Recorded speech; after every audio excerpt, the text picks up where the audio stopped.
Hello, Night Seekers, and welcome to Lacuna Noir. This is where forgotten stories and gentle voices meet, carrying you softly into peaceful sleep, wrapped in mystery.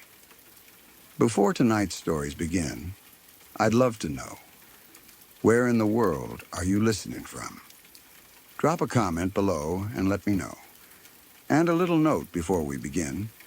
You may notice a few brief ads in the first 10 minutes, but after that, the rest of the video is completely ad-free. Just you, the silence, and the stories. So settle in, get comfortable, and let the night carry you. If you're drawn to these quiet, shadowed nights, don't forget to like, subscribe, and tap the bell so you never miss a story when darkness calls.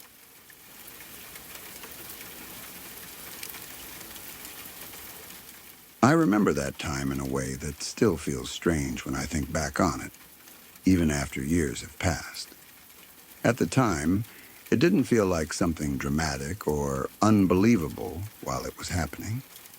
It felt confusing, quiet, and just unsettling enough that I couldn't fully explain it, even to myself. But the more I've thought about it over the years, the more it stands out as something I can't easily place into any normal explanation. This happened about 4 years ago when I was living in a very large farmhouse that had been divided into 2 separate apartments. The building itself was old, the kind of place that carried a certain atmosphere even during the day. It wasn't falling apart or abandoned, but there was a feeling to it like it had seen a lot over time. People in the area used to refer to it as the old boys' home. I didn't think much of that name when I first moved in. It was just something people said, like a piece of local history that didn't really matter anymore. But later I found out more about what the place had been used for. It had once housed boys with behavioral issues, and at some point, it had been shut down because of serious allegations involving abuse. That detail didn't sit well with me, but by the time I learned it, I was already living there. Life was busy, and I pushed it to the back of my mind. At the time, I was living there with my boyfriend and my 3-year-old daughter. We had settled into a routine, and for the most part, everything felt normal. The house was big, with high ceilings and rooms that felt larger than what we were used to. My bedroom, in particular, had a large fireplace that had been boarded up and painted over. It looked like it hadn't been used in years.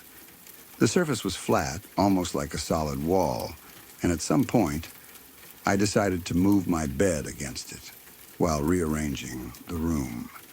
It worked well in a practical sense.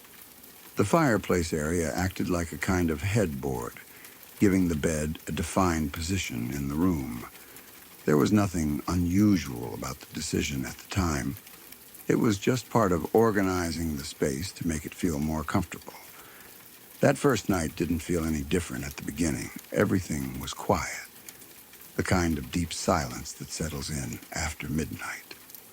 My daughter was asleep in her own room, and my boyfriend was beside me. It must have been around 1 in the morning when I woke up suddenly. At first, I didn't know why I had woken up. It wasn't a loud noise or anything obvious. It was more like something had pulled me out of sleep without a clear reason. I lay there for a moment, trying to understand what had disturbed me. Then I heard it. A small voice, soft but clear enough that I couldn't ignore it. Mom, Mom, Mommy. It sounded exactly like my daughter. That was my first thought. It didn't feel strange right away. It felt like a normal situation, like she had woken up and come into our room, the way young children sometimes do when they're scared or can't sleep. I sat up in bed, still half asleep, and looked around the room. I couldn't see her. That didn't make sense, but at the same time, I didn't question it too much. The room was dim, and I assumed she was close to the bed, maybe just out of my line of sight. The voice came again, still soft, still calling for me. So I reached out. I leaned over my boyfriend, stretching my arm down toward the side of the bed, expecting to feel her there. I kept moving my hand around, trying to find her, the way you would in the dark when you know someone is close, but you just can't see them clearly. But there was nothing. No small hands, no movement, nothing at all. And still, I could hear the voice. At that point, something felt wrong. I wasn't fully thinking it through, but there was a disconnect between what I was hearing and what I was feeling. My mind was trying to match the two, to make sense of it, but it couldn't. My boyfriend woke up then, probably because of the movement. He turned on the bedside lamp and looked at me, confused. "What are you doing?" he asked. I remember feeling almost embarrassed for a second, like I had woken him up for no reason. I told him that our daughter was trying to get into bed with us, that I was trying to pull her up. But as soon as I said it out loud, I realized how strange it sounded, because there was no one there. The room was empty. My boyfriend got up and checked my daughter's room. She was still asleep, completely undisturbed, lying in her bed like nothing had happened. That was the moment when the situation shifted from confusing to something else entirely. There was no explanation that made sense. I knew what I had heard. It wasn't distant or unclear. It was close, right next to the bed, and it sounded exactly like her. But at the same time, she had never left her room. We didn't talk about it much after that. It felt easier to leave it alone, to not try to figure it out too deeply. Sometimes, when something doesn't make sense, you push it aside and hope it doesn't happen again. But it did. The next night felt normal at first, just like the one before. We went to bed, everything quiet, everything as it should be. And then, around the same time, it happened again. This time, it started differently. Our dog began to whimper near the door. It wasn't loud, but it was enough to wake us up. My boyfriend got out of bed to take him outside, something he had done many times before. There was nothing unusual about that part. I stayed in bed, still half asleep, waiting for him to come back. A few moments passed, and then I felt it. That familiar shift in the mattress, the way the bed dips slightly when someone lies down next to you. It's a feeling you recognize instantly, even without looking. There's a weight, a warmth, a presence that doesn't need to be seen to be understood. I felt that against my back. Without thinking too much about it, I assumed my boyfriend had returned and gotten back into bed. It was a normal assumption. Everything about the situation matched that expectation. So I rolled over. But he wasn't there. The space beside me was empty, and in that exact moment, I felt the pressure lift. The mattress shifted back to its original position, as if whatever had been there had just gotten up. It happened so quickly that I almost doubted it, even as it was happening. But the feeling was clear.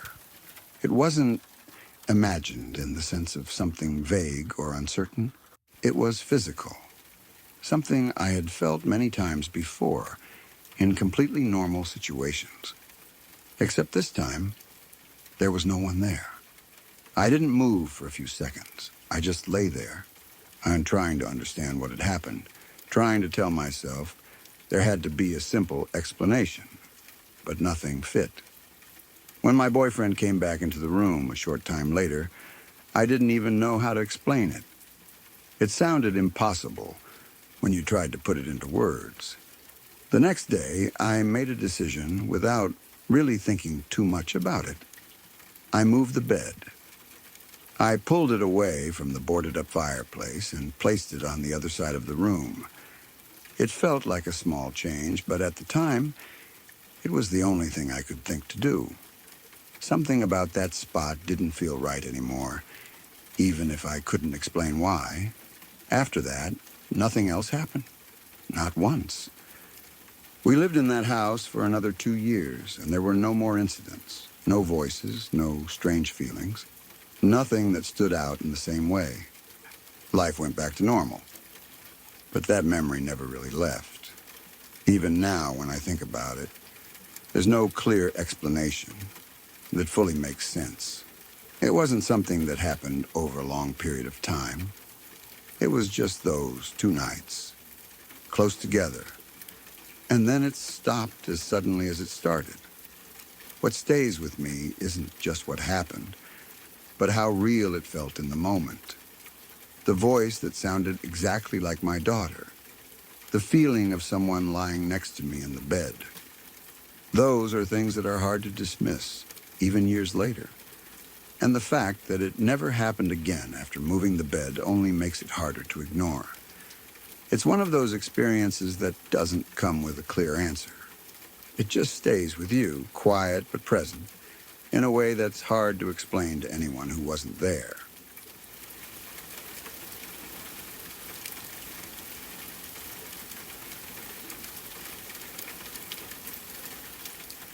I remember hearing about that case in my hometown in a way that never felt like a normal story.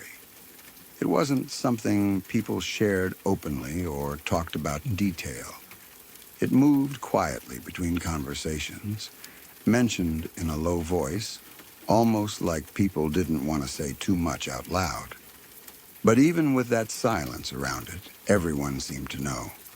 It had happened close enough to feel real, like something that could have taken place just a few streets away, even if you weren't directly connected to the people involved. What made it stay with me wasn't just what happened, but how simple it was in its structure. There wasn't a long build-up, no complicated series of events leading up to it. It was just a single moment where something shifted, and everything changed because of it. Even after decades, that simplicity makes it heavier, not easier to understand. Time doesn't really soften something like that. If anything, it gives you more space to think about it, to see it from angles you couldn't before. From what I remember, the case involved a man who had recently become a father, a new parent still adjusting to a life that had suddenly changed in ways that are hard to fully prepare for. Anyone who has spent time around a newborn understands how demanding those early weeks can be. There's very little sleep, routines disappear, and everything starts to revolve around the baby's needs. It's not just physical exhaustion, but mental and emotional strain as well. You're constantly aware that someone else depends on you completely, and there's no pause in that responsibility. That day, he was alone at home with his son. The baby was only about 6 weeks old, still at that fragile stage where they rely entirely on someone else for everything. At that age, crying is one of the only ways they can communicate. It doesn't always mean something serious is wrong. Sometimes it's just hunger, discomfort, or the need to be held. But when it doesn't stop, when it continues without a clear reason, it can begin to feel overwhelming, especially for someone who is already tired and stretched thin. The baby started crying. At first, it was probably like any other time, something normal, something that would usually be handled without much thought. But the crying didn't stop. It kept going, filling the space around him, becoming louder, not necessarily in volume, but in how it was experienced. It became something constant, something that didn't fade into the background. There's a point where a sound like that stops being just a sound. It starts to feel like pressure, like something closing in from all sides, especially when there's no break, no moment of quiet to reset. For someone who is exhausted, already struggling to keep up, that pressure can build quickly. And in that moment, something in him gave way. There wasn't time to step back, no pause to think clearly, no chance to calm down. Just a sudden reaction that came out of frustration and loss of control. He picked up the baby and threw him across the room. It's difficult to even process that as a sentence because of how immediate and final it is. There's no way to soften it or explain it in a way that changes what it means. It was one action, carried out in a single moment, and everything that followed came from that. The baby struck the wall. The injuries were severe, far beyond what such a small body could survive. At that age, there's no ability to withstand that kind of force. By the time anything could have been done, the damage had already been done. The baby died. That's the part that people always return to when the story is mentioned. Not just the outcome, but how quickly it happened. One moment of losing control, and a life that had only just begun was gone. There's no gradual shift, no series of smaller events. Just a single point where everything changed. What made it even harder for people in the community to understand was the way the man had been seen before it happened. He wasn't someone who stood out in a negative way. By all accounts, he was considered normal, calm, polite, someone who fit into everyday life without raising concern. The kind of person you wouldn't look at twice or think twice about. That contrast is what stayed with people. The idea that something so extreme could come from someone who didn't appear dangerous. It challenges the way people think about warning signs. We often expect that there will be something obvious, something that signals that a person might do something like this. But in cases like this, there isn't always a clear indication. Sometimes it's a combination of stress, exhaustion, and a moment where control is lost completely. That doesn't change what happened. Afterward, there was an investigation. The legal process followed, as it always does. Evidence was gathered, the situation was examined, and the case went to trial. He was held responsible for his actions and convicted. The system moved forward in the way it is designed to. But with something like this, no outcome feels complete. No sentence can balance what was lost. There's no resolution that makes it feel finished in a meaningful way. The impact of that moment extends beyond the courtroom, beyond the official conclusion of the case. For the people who knew about it, it stayed in a different way. Not as something they talked about often, but as something that existed in the background. A reminder of how quickly things can change, how fragile certain moments are. It becomes one of those stories that shapes how you think, even if you don't realize it at first. When you think about it now, years later, it's not just the event itself that stands out. It's the realization of how important those moments of control are. How stepping away, even for a short time, can make a difference. How recognizing your limits matters more than people sometimes admit. For new parents especially, it highlights something that isn't always talked about enough. The pressure can build quietly. The exhaustion, the lack of sleep, the constant responsibility. It doesn't always show on the surface, but it's there. And if it's not managed, if there's no support, no break, it can reach a point where it becomes too much. That doesn't excuse what happened, but it does show how important it is to prevent that kind of moment from ever happening. Sometimes that means stepping away for a few minutes, putting the baby down in a safe place and taking a breath, asking someone else for help, recognizing when you're reaching a point where you can't think clearly anymore. All those small actions can create space between a moment of frustration and a decision that can't be taken back. Stories like this don't feel like stories, even after many years. They feel like something that shouldn't have happened, something that could have been avoided, but wasn't. And that's what makes them stay with you. Not just because of what happened, but because of what it shows about how quickly everything can change when a single moment goes the wrong way.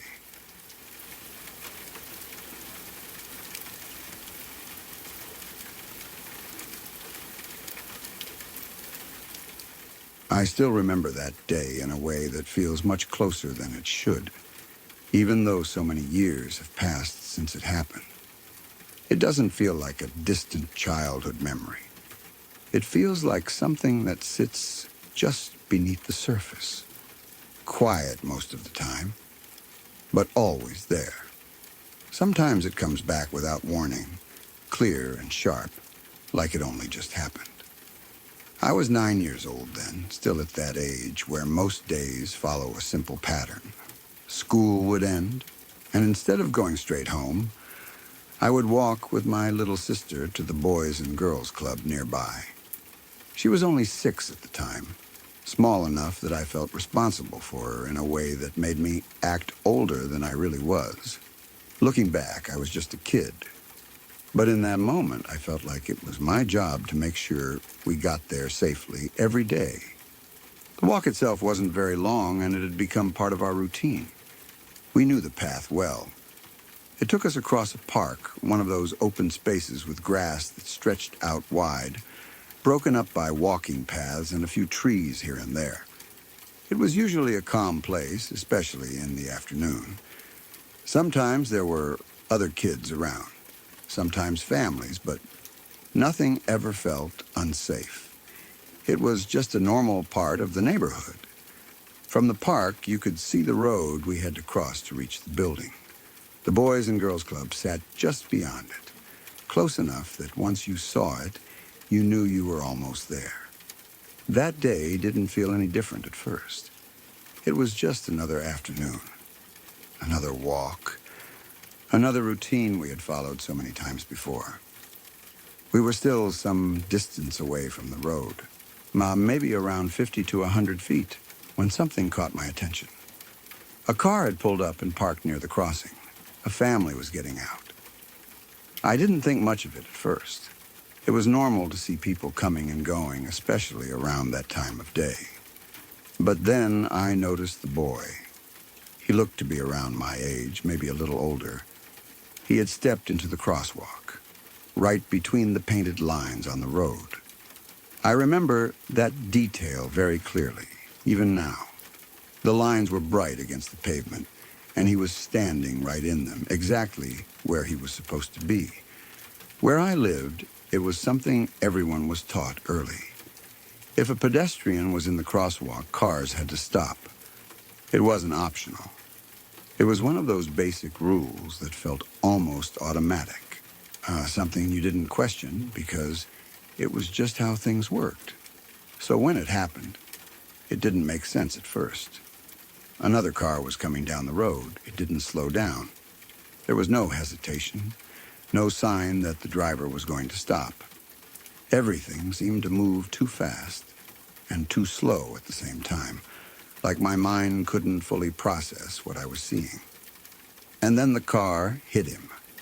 There was a sound, something heavy and sudden, and his body was thrown into the air. It didn't look real. For a second, it felt like something out of place, like it shouldn't have been happening in front of me. I remember the way he went up, the way everything seemed to freeze for just a moment. One detail has never left me. His shoes came off. It's strange the things your mind holds on to. Out of everything that happened in that moment, that is one of the clearest images I have. His shoes separating from him, flying off in opposite directions, landing far from where he had been standing just seconds before. I didn't think. I didn't stop to understand what I had just seen. Instinct took over in a way I didn't even realize at the time. I grabbed my sister's hand. I remember holding it tightly, almost too tightly, as if letting go for even a second would somehow make things worse. She hadn't fully understood what had just happened. Not in the way I had, but she knew something was wrong. I could feel it in the way she held on to me. We ran. Even in that moment, there was still a part of me that followed the rules I had been taught. As we reached the edge of the road, I looked both ways before crossing. It's something that stands out to me now. The way that habit stayed in place even after what I had just witnessed. Maybe it was the only thing that felt normal in a moment that suddenly wasn't. We crossed as quickly as we could and headed straight for the building. The Boys and Girls Club had always felt like a safe place. It was familiar, filled with people we knew, a place where nothing bad was supposed to happen. As soon as I got inside, everything I had been holding in came out all at once. I remember shouting. I don't remember the exact words, but I know I was yelling for the staff to call 911. My voice must have sounded different, urgent in a way that made people stop and pay attention immediately. I wasn't calm. I wasn't trying to explain things clearly. I was just trying to make them understand that something terrible had happened outside. After that, everything becomes harder to piece together in a clear order. It's like my memory breaks into fragments. I remember the sounds, the mother's screams. There was something about that sound that went straight through me. It wasn't just loud. It was filled with a kind of pain that I didn't have the words to understand at that age. Even now, it's hard to describe. It's the kind of sound that stays with you, that you don't forget no matter how much time passes. I remember the crying of the woman who was driving the car. She sounded different, but just as broken in her own way. There was panic in it, disbelief, like she couldn't accept what had just happened. It wasn't anger or fear in the way I had felt it. It was something heavier, something that felt final. Those sounds mixed together in a way that made everything feel unreal. I don't remember seeing what happened next. I don't remember if I went back outside or stayed inside. I don't remember how long it took for help to arrive. Those details are gone. Or maybe my mind chose not to hold on to them. What stayed are the feelings, the confusion, the fear, the way something so normal turned into something so terrible in a single moment. At 9 years old, you don't fully understand things like that.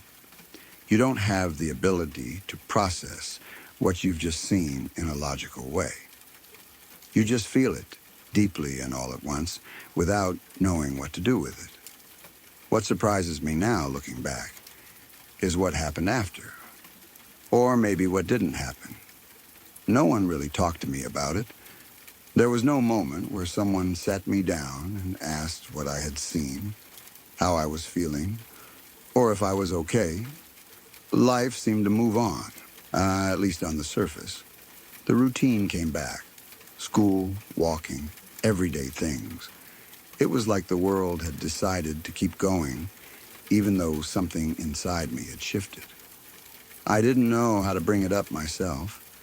I didn't know how to explain what I had seen or why it was still affecting me.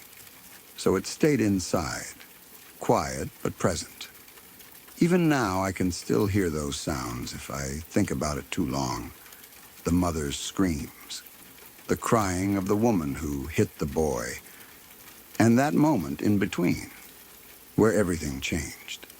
It's strange how a single event can stay with you like that. Not always at the front of your mind, but never really gone either. It becomes part of you in a way that's hard to explain, shaping how you see things, how you react, even if you don't realize it. That day started like any other. A simple walk through a park, holding my little sister's hand, heading somewhere safe and familiar. And then, in a single moment, it became something else entirely. Something I've never really been able to forget.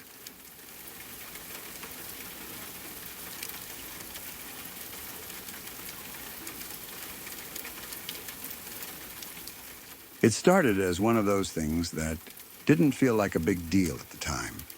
Just an idea, something to do late at night when there wasn't much else going on. The kind of decision that feels harmless when you make it, but later sits differently when you look back on it. Two of my friends had always been the type to go looking for places most people stayed away from. Old buildings, empty properties, anything abandoned and quiet. It wasn't about proving anything or showing off. It was more about curiosity that pulled toward places that had been left behind. There's something about those places that makes you feel like you're stepping into a story that never really ended, just paused. This time, the place they chose was an old children's hospital. It sat out in the countryside, far from the nearest town, surrounded by open land that stretched out in every direction. During the day, it probably just looked like another forgotten structure, worn down by time and weather. But at night, it was different. Everything about it felt heavier. The darkness around it made the building stand out in a way that made it hard to ignore. The hospital had been closed for years. People around the area knew about it, but no one really went near it anymore. There were stories tied to it. The kind that don't always have clear details, but still manage to stick. One of the main things people talked about was what had happened there long ago. There had been a cholera outbreak. Back then, the hospital had been full of children, sick, isolated, kept away from the rest of the population to stop the spread. But things hadn't gone well. A lot of them didn't make it. The number wasn't small either. It was one of those situations where the scale of it made it hard to fully take in. Hundreds of kids had died, and many of them had been buried right there on the same grounds as the hospital. Over time, the place was abandoned, left empty, left to decay. But that kind of history doesn't just disappear. It stays attached to the place, even if no one is there anymore. My friends knew all of this before they went. That was part of the reason they chose it. They had already explored the building before.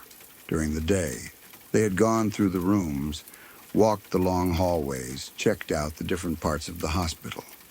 They had even gone into the chapel, a small, quiet space that felt separate from the rest of the building. Back then, nothing unusual had happened. It was just an empty structure, silent except for the sounds they made themselves.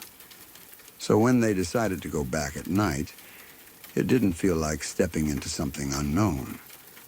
It felt like returning to a place they already understood. But nighttime changes things. They drove out there late when everything around the hospital had gone completely still. No traffic, no nearby houses, no lights except what they brought with them. The countryside at night has a different kind of silence. It's not just quiet. It feels deeper, like the space itself is holding on to something. When they arrived, the building looked different from how they remembered it. The same walls, the same shape, but something about it felt more distant, like it didn't quite belong in the present anymore. They didn't say much as they got out of the car. It wasn't fear exactly, not yet. Just a quiet awareness that they were somewhere they probably shouldn't be. They went inside. The air felt colder than outside, and there was that familiar smell that abandoned places have. Dust, dampness, something old that never really leaves. Their footsteps echoed as they moved through the halls, each sound bouncing back at them in a way that made the building feel larger than it actually was. At first, it was like before. They walked through the same areas they had explored during the day. Rooms that had been empty then were still empty now. Nothing had changed in a physical sense, but the feeling was different. Every corner seemed darker, every shadow deeper. Even small sounds, like the shift of debris under their feet, felt louder than they should have. Eventually, they made their way to the chapel. It was one of the more intact parts of the building. Even in its worn state, there was something about it that still felt like it held on to its original purpose. The space was quiet in a way that felt different from the rest of the hospital. Not empty, just still. They stepped inside and stopped for a moment. That's when it started. One of my friends heard it first. At first, he wasn't even sure what he was hearing. It was faint, distant, almost like it was coming from far away. He stood still, trying to focus on it, trying to separate it from the normal background sounds that come with being in a place like that. But the more he listened, the clearer it became. It sounded like children, not crying, not anything obviously distressing, just playing. The kind of sound you'd expect from a schoolyard during recess. Voices overlapping. Small bursts of laughter, movement. It didn't make sense, not in that place, not at that time. He didn't say anything. Part of him probably thought it wasn't real, that it was just his mind trying to fill the silence with something familiar. Another part of him might have been too afraid to say it out loud to make it real by acknowledging it. So he stayed quiet. The other friend didn't notice at first. He was looking around, maybe checking the room, maybe just taking in the atmosphere. But after a few seconds, something shifted. He heard it too.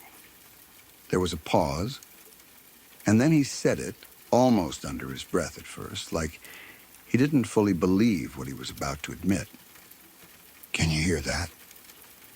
The first friend didn't respond right away. But the fact that the question had been asked was enough. It meant he wasn't imagining it. It meant someone else was hearing the same thing.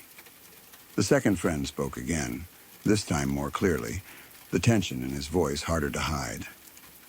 "Can you hear kids?" That was it. There was no discussion after that, no attempt to explain it or figure it out. The moment those words were said, something changed between them. The situation went from uncertain to real in a way they couldn't ignore anymore. They ran. Not a slow walk, not a careful exit. They turned and moved as fast as they could, their footsteps echoing loudly through the halls as they made their way out. The building that had felt still moments before now felt like something they needed to get away from as quickly as possible. They didn't stop until they reached the car. Even then, they didn't wait. They got in, started it, and left without looking back. The silence outside felt different now, too, like it was pressing in around them as they drove away. After that night, they never went back. For a long time, they suspected me. They thought maybe I had set something up, that I had gone out there earlier and hidden a speaker somewhere to mess with them. It made sense in a way. It was easier to believe that someone had played a trick than to accept what they had experienced. But I hadn't. There were no buildings nearby, no houses, nothing that could explain where the sound might have come from. And they had already explored the place fully before, during the day. There hadn't been anything hidden, nothing out of the ordinary. Eventually, the hospital was demolished. The building is gone now, replaced by empty land. Whatever history it held, whatever stories were tied to it, are no longer attached to a physical place in the same way. But that doesn't really erase what happened there, or what my friends experienced that night. Even now, they still talk about it sometimes, not in a dramatic way, not like they're trying to convince anyone of anything, just as something that happened. Something they can't fully explain.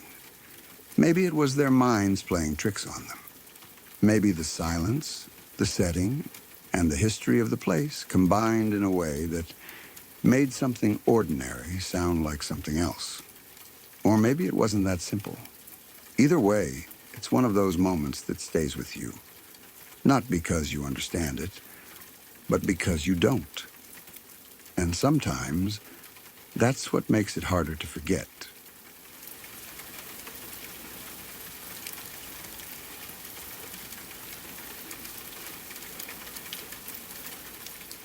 I remember when it first happened in a way that still feels strange and hard to fully accept, even now.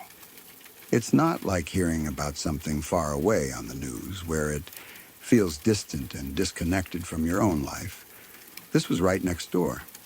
Close enough that it didn't just feel like a story, it felt like something that had entered into the space around us and stayed there.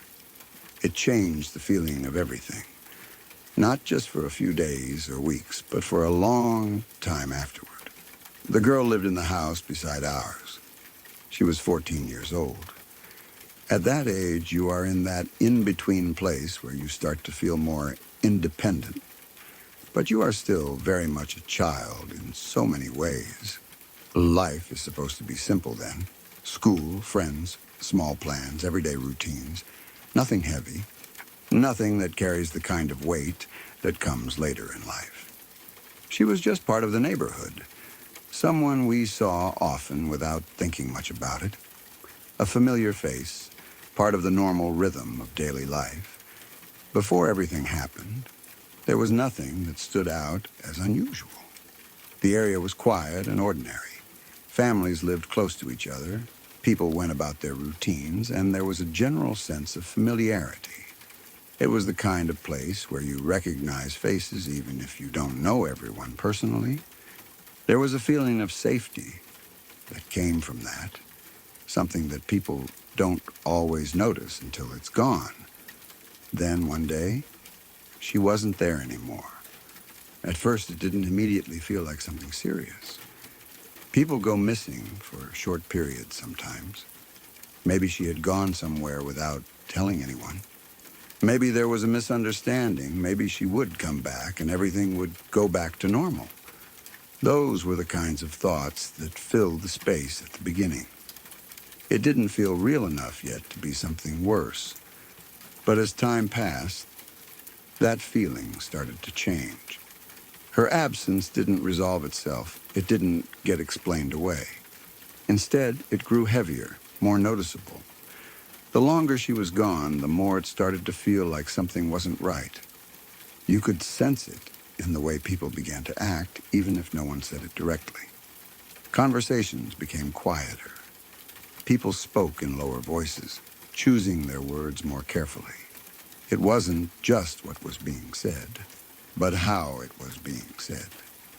There was a tension that hadn't been there before, something that settled into the neighborhood slowly but deeply. You could feel it even in moments of silence. Then the truth started to come out. Not all at once, but in pieces. What had happened to her wasn't something anyone could have expected or prepared for. It didn't fit into the normal ways people understand bad things. It went beyond that. She had been taken, hurt in ways that are difficult to even think about, and then left in a way that made it all feel even more cruel and final. Each new detail made it harder to process. It didn't just affect her family, even though they were the ones carrying the heaviest weight. It spread outward, touching everyone nearby. When something like that happens so close, it changes the way you see everything around you. Places that once felt safe begin to feel uncertain. Simple routines start to feel different. Like there is something just beneath the surface that wasn't there before. For a long time after, there was a kind of quiet fear that stayed in the background. People didn't always talk about it directly, but it was there. You could see it in the way parents became more protective. They paid closer attention, asked more questions, set stricter boundaries. Things that once felt normal, like walking somewhere alone or staying out a little later, suddenly felt different. Even small moments, like stepping outside in the evening, carried a sense of awareness that hadn't existed before. What made everything even harder was that no one was caught. There was no clear ending to the story. No moment where things were resolved, where people could feel like something had been closed. Instead, it remained open, unfinished.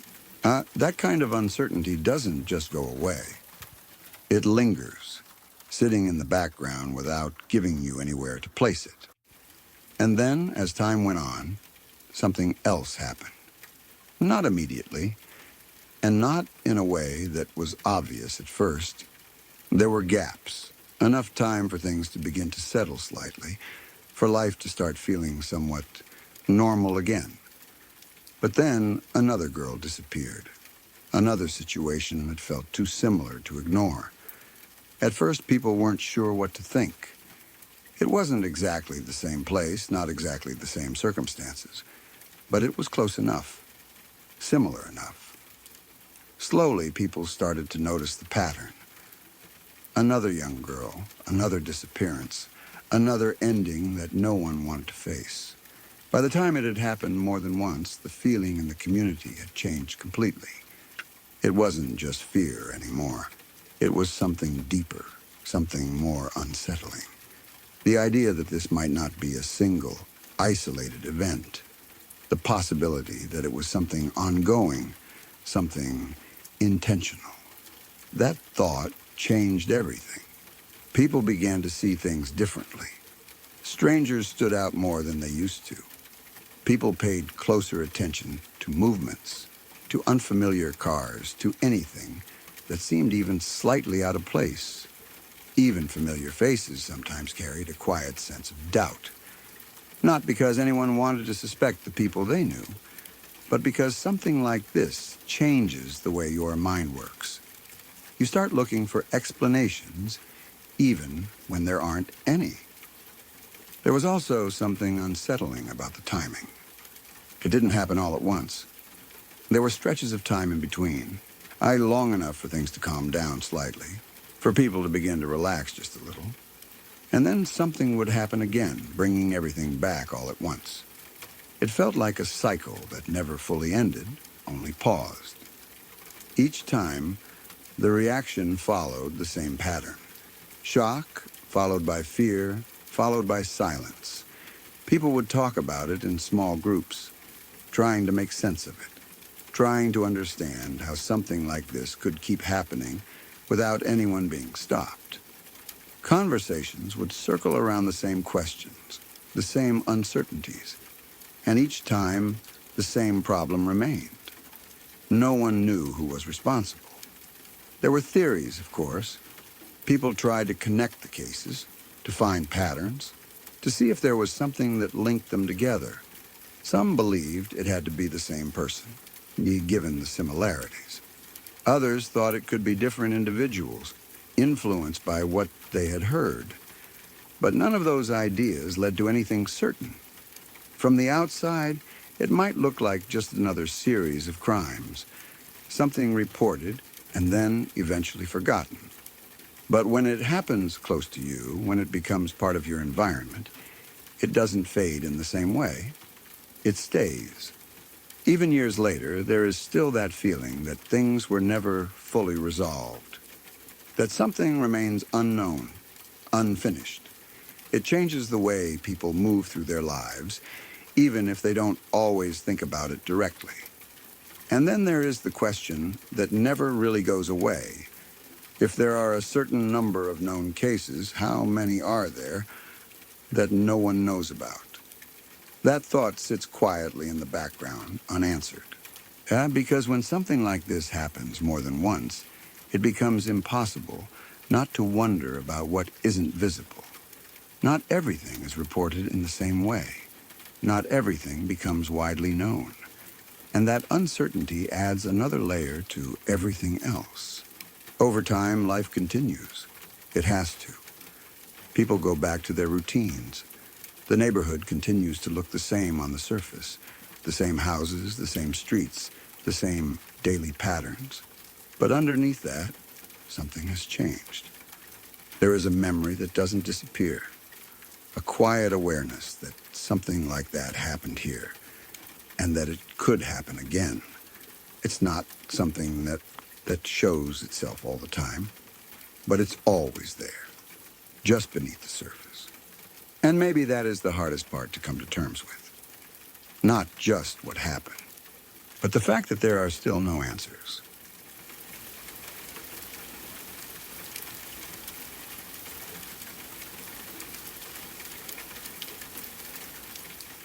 I remember coming across the story a few years ago, and even now it stays with me in a way that feels different from most things you read online. It wasn't just the event itself, but the way it was described. The slow build of something feeling wrong before anything had actually happened.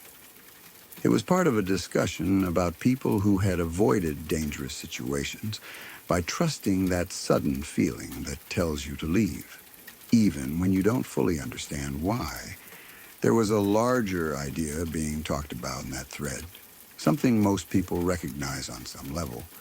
That instinct that shows up without warning, a quiet but powerful signal that something isn't right. It doesn't explain itself, it doesn't give reasons. It just creates a feeling so strong that it's hard to ignore. The kind of feeling that makes you pause. Even when everything on the surface looks normal. Most of the stories people shared were about moments where they listened to that instinct and walked away. Situations where nothing obvious had happened yet, but something felt off enough that they chose to leave, and later realized they might have avoided something much worse. But one story stood out, not because it was about escaping danger, but because it was about what happens when someone feels that warning just as strongly, but decides to push past it. From what I remember, the story took place in Ireland sometime in the 1990s. It was shared through a news article, where the woman involved was describing what had happened to her in her own words. That's part of what made it so unsettling. It wasn't told like a rumor or secondhand account. It came directly from someone who had lived through it. It started in a way that felt completely normal. She was at home when she heard a knock at the door. Nothing unusual about that. Just a simple, everyday moment that most people wouldn't think twice about. She went to the front window to see who it was, the same way anyone would before opening the door. Outside, there was a man standing there. He was wearing what looked like a uniform from the local gas company. It was the kind of thing people were used to seeing, especially in older homes where workers would come by to check meters. He had a clipboard with him, something that added to the sense that he was there for a routine purpose.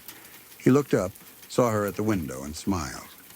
Then he gestured toward the clipboard as if to show why he was there. Everything about it appeared normal. There was nothing obvious that stood out as threatening. No raised voice, no strange behavior, no clear sign that anything was wrong. Just a man in a uniform, doing what looked like a regular job. So she turned away from the window and began walking toward the door. And that's when it happened. Without warning, she was hit with a sudden, overwhelming feeling of fear. Not a mild sense of discomfort or hesitation, but something much stronger. Something that seemed to take over her entire body all at once. It didn't come with an explanation. It didn't point to anything specific. It was just there, intense and immediate. Her body reacted before her mind could catch up. Every instinct she had was telling her the same thing.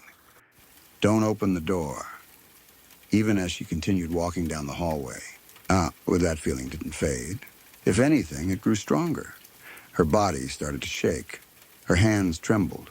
It was as if every part of her was trying to stop her from doing what she had already decided to do. But her thoughts didn't match what she was feeling. She tried to explain it away. There was a man outside in a uniform. He had a reason to be there. This was something that happened all the time. There was no logical reason to be afraid. The feeling didn't make sense, and because it didn't make sense, she began to doubt it. She reached the door but didn't open it right away. Instead, she stood there for a moment, caught between two different reactions. The part of her that was trying to be rational, and the part of her that was reacting on instinct. She called out through the door and told him she was busy, asking him to come back later. It could have ended there. But he responded calmly, saying it would only take a couple of minutes. He mentioned that they had already been around earlier in the week. There was nothing in his tone that sounded aggressive or suspicious, just enough to make it seem like a small inconvenience to turn him away. Again, she told herself she was overreacting. That fear still hadn't gone away. If anything, It had become almost unbearable. Her body was still shaking. Her heart was racing. There was a voice in her mind, louder now, clearer than before, repeating the same warning. Don't open it. But she didn't listen. Slowly, she reached for the lock. Even in that moment, as her hand moved, she was on the edge of tears. That feeling of fear hadn't lessened at all. It was still there, strong enough to make her hesitate. Strong enough to make her question herself right up until the very last second. And then she opened the door. As soon as the man stepped inside and the door closed behind him, everything changed. What had felt normal just moments before disappeared completely. The situation shifted instantly, and the fear she had felt before suddenly had a clear reason. But by then, it was too late. He attacked her. The details of what happened next are difficult to think about, and even harder to fully understand from the outside. It was a violation that took place in what should have been the safest place she had, her own home. Something that left a lasting impact far beyond that moment. What stayed with me from that story wasn't just what happened, but everything that came before it. That feeling, that warning, the way her body knew something was wrong before her mind could explain it. It raises a kind of unsettling thought that somewhere inside all of us, there is a part that is constantly observing, constantly processing things we aren't fully aware of. A part that notices small details, patterns, subtle signals that don't reach our conscious thoughts, but still influence how we feel. Most of the time, it stays quiet, but in certain moments, it speaks. Not with words, not with logic, but with a feeling that's impossible to ignore. And yet, because it doesn't explain itself, because it doesn't fit into clear reasoning, it's easy to doubt, easy to dismiss, easy to push aside in favor of what seems rational on the surface. That's what makes it so unsettling. Not just that danger can exist in places that seem safe, but that sometimes we are given a warning before it happens. And that warning doesn't always get listened to. The story stayed with me because it highlights something that most people don't think about until they're faced with it directly. The idea that instinct isn't random, that it might be picking up on things we don't consciously notice. Small inconsistencies, subtle behaviors, something just slightly out of place. Enough to trigger a response, even if we can't explain why. And the uncomfortable truth is that sometimes that response is right, even when it doesn't make sense, even when everything else tells us it should be safe. It's a reminder that not every decision can be made purely through logic, that there are moments where that quiet internal voice might be the only thing trying to keep us safe. And ignoring it can come with consequences that are impossible to take back. Sorry to pause for just a moment. If this is your first time here, welcome. I hope you're enjoying the calm so far. If you'd like more nights like this, true stories, gentle rain, no interruptions, please subscribe to Lacuna Noir. It really helps me keep creating these peaceful experiences for you. And tap the bell so you're here every time a new story arrives in the dark. Now, back to the story.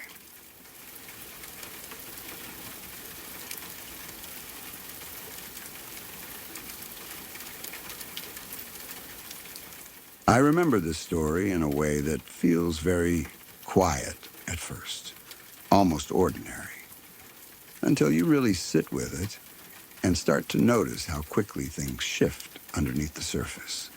My friend had just bought a condo, one of those places with a loft area that made it feel more open than it really was. At that point, it was completely empty. No furniture, no decorations, nothing to make it feel like someone actually lived there yet. Just bare walls, open space, and that slightly echoing silence you get in a place that hasn't been settled into. She had arranged for brand new bedroom furniture to be delivered, but the delivery window was wide and she couldn't stay there the whole time. So I offered to go instead. It didn't seem like a big deal. Just waiting in an empty condo for a delivery. Something simple, something routine.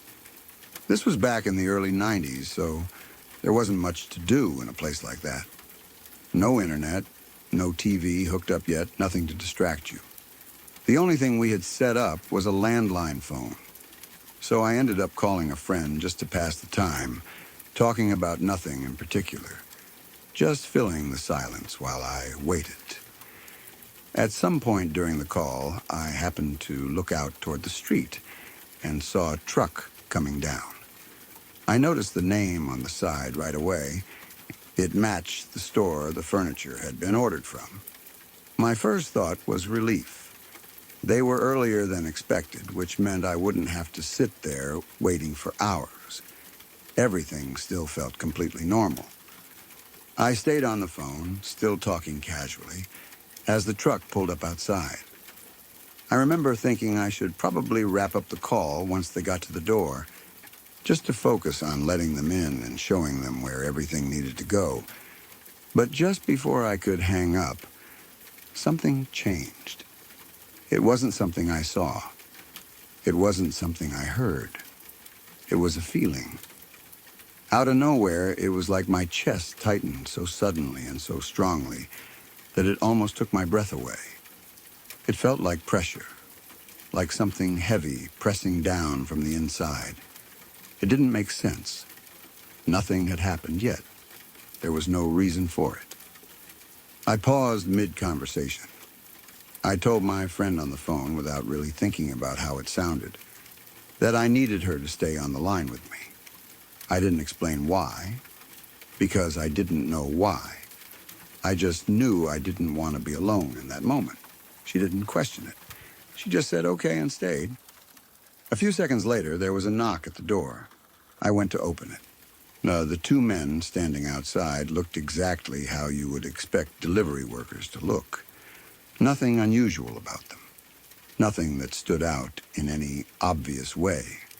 They had the right truck, the right uniforms, the right timing. Everything matched what it should have been. If I had only looked at them, I wouldn't have thought twice. But that feeling in my chest was still there. I let them in and led them toward the bedroom area where the furniture was supposed to go. I was still holding the phone, still talking, even though the conversation had shifted into something more aware, more present. I remember walking ahead of them, explaining where things should be placed. Then I turned around. And that's when something didn't feel right in a way I could actually see.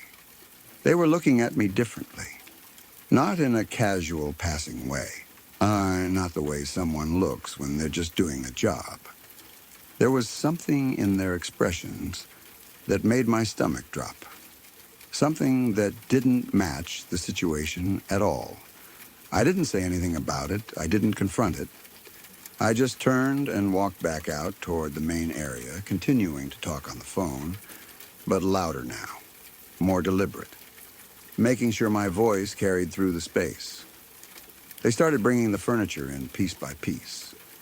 I stayed out of the bedroom as much as I could, moving into the kitchen area instead. It was one of the few spots where I could position myself so they couldn't easily see me. I kept talking the entire time, not letting there be any silence, not giving them a moment where it felt like I was alone. The tightness in my chest eased slightly, but it didn't go away. It stayed there, like a quiet warning that hadn't fully passed. Time felt strange in that moment. I don't know how long it actually took for them to finish, but it felt longer than it should have. Every small movement, every sound seemed more noticeable. Eventually, they said they were done. But they didn't leave right away. That was the part that made everything feel heavier. They lingered. Not in an obvious way, not enough that you could easily call it out, but enough that it felt wrong. like they were waiting for something, like they weren't quite finished, even though the work was done. I stayed on the phone as I walked over to sign the paperwork. I could feel them watching me. They exchanged a look with each other, something quick but noticeable. Then one of them asked a question. He asked where the bedrooms were. For a second, the question didn't even make sense. They had just been in the bedroom. They had just finished setting everything up in there. I looked at him and said, as evenly as I could, that they had just been in one. Putting the furniture together, I didn't say it in an aggressive way, just enough to point out the obvious. But something in me shifted right then. I turned slightly away from them and spoke into the phone, sharper now, louder, making sure every word was clear. I said something about how my friend had gotten the furniture from that specific store, the same name printed on their truck. I mentioned that her mom worked there, that she had gotten a good discount because of it. Then I said her mom's first name. It wasn't something I had planned. It just came out. But the effect was immediate. Their expressions changed. Not dramatically, not in a way that someone might notice if they weren't paying close attention, but enough. Enough that I could see something shift in their faces. Without saying much else, they wrapped things up and left. I walked them to the door, still on the phone, still talking, still making sure it sounded like someone was actively listening on the other end. As soon as they stepped outside, I locked the door behind them. I didn't move right away. I stood there for a moment, listening. Then I went to the window and watched. I saw them get into the truck. I watched as they started the engine and pulled away, driving down the street until they were completely out of sight. Only then did I realize something else had changed. The tightness in my chest was gone, just like that. No slow easing, no gradual fading. It was simply not there anymore. It left as suddenly as it had come. I stayed on the phone a little longer after that, even though the danger, whatever it had been, felt like it had passed. I didn't want to hang up right away. Not until I felt completely steady again. Looking back on it now, what stands out isn't just what happened, but what didn't. Nothing actually went wrong in a visible, undeniable way. They didn't do anything that could be clearly pointed to and labeled as a threat. But everything about that moment felt like it was heading in a direction that could have gone very differently. And the only real warning I had was that feeling, that sudden, unexplainable pressure in my chest, that quiet but persistent sense that something wasn't right. It's strange how something like that can appear without explanation, stay just long enough to guide your actions, and then disappear the moment it's no longer needed. Like a signal that you don't fully understand, but one that you're meant to listen to anyway.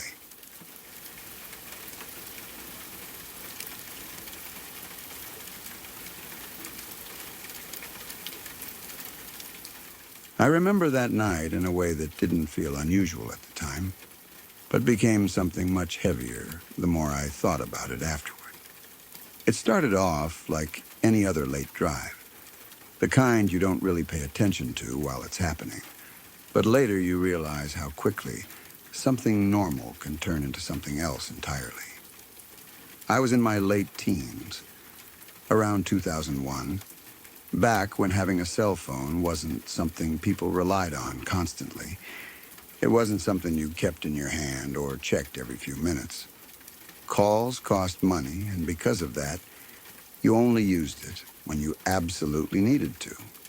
Most of the time, mine stayed turned off, sitting in my bag or in the car, only there in case of an emergency. That night, it was around 1 a.m. when I started heading home after spending time with friends. Quote, it was late enough that the roads had mostly emptied out. There's a certain kind of quiet that comes with driving at that hour, where everything feels still, almost like the world is slowed down. I remember that part clearly. It didn't feel dangerous, just calm. I never liked driving on the highway back then, especially at night. Something about it made me uneasy, so I always took smaller streets instead. Roads that were slower, more familiar, with fewer cars. It felt easier to manage, more controlled, like I knew what to expect. At first, everything was completely normal. I followed my usual route, moving through intersections, stopping at lights that seemed to take longer than they should when no one else was around. The streets were mostly empty, the buildings dark, everything quiet, in a way that felt ordinary for that time of night. Eventually, I came up to a red light at an intersection, with no other cars in sight. I stopped and waited. There was nothing unusual about it, just sitting there, engine idling, looking ahead at the empty road, waiting for the light to change. It felt like any other stop I had made 100 times before.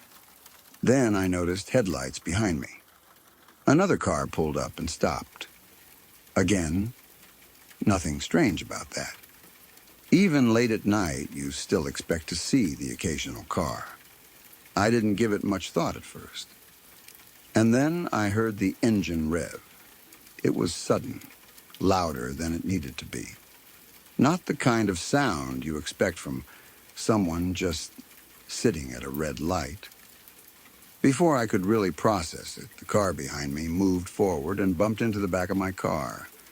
It wasn't a huge crash, but it was enough to feel. My first reaction wasn't fear. It was anger. All I could think was that someone had just hit my car. That was it. I had a temper back then, and my instinct was to respond immediately, to get out and confront whoever had done it. I reached for the door, I opened it. I even started to step out, one leg already outside, ready to turn around and say something, to demand an explanation. And then, without warning, everything changed. It wasn't something I saw. It wasn't something I heard. It was just a feeling. A sudden pause, like something inside me had pressed a stop button. It didn't come with a reason or a clear thought. It was just there, strong enough to interrupt everything I was about to do. Something wasn't right. That was the only way to describe it. In that moment, the situation stopped feeling like a simple accident. Questions started forming, but they didn't come as clear thoughts. They were more like a sense of unease that spread quickly. Why would someone rev their engine before hitting a stopped car? Why did it feel so deliberate?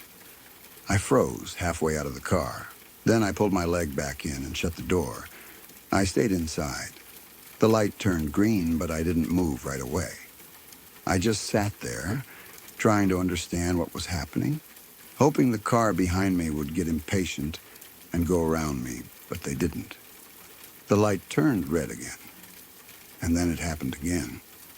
The engine revved, louder this time, and the car pushed forward, hitting me a second time. That's when everything shifted. It wasn't confusion anymore. It was fear. This wasn't an accident.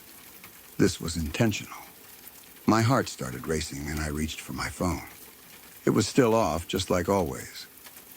My hands felt slower than they should have as I turned it on, waiting for it to start up. It felt like it was taking forever, like every second stretched longer than it should. The light turned green again, and this time I moved. I didn't speed away. I didn't panic in a visible way. I just drove forward to the next intersection, hoping for something, anything, that would give me a way out of the situation. But what came next didn't help. The next light was at a train crossing, and the gates were down. A train was already passing through. I had no choice but to stop. There was nowhere to go. The car followed and pulled up behind me again, closer than before. I could feel what was about to happen even before it did. The engine revved. The car lunged forward.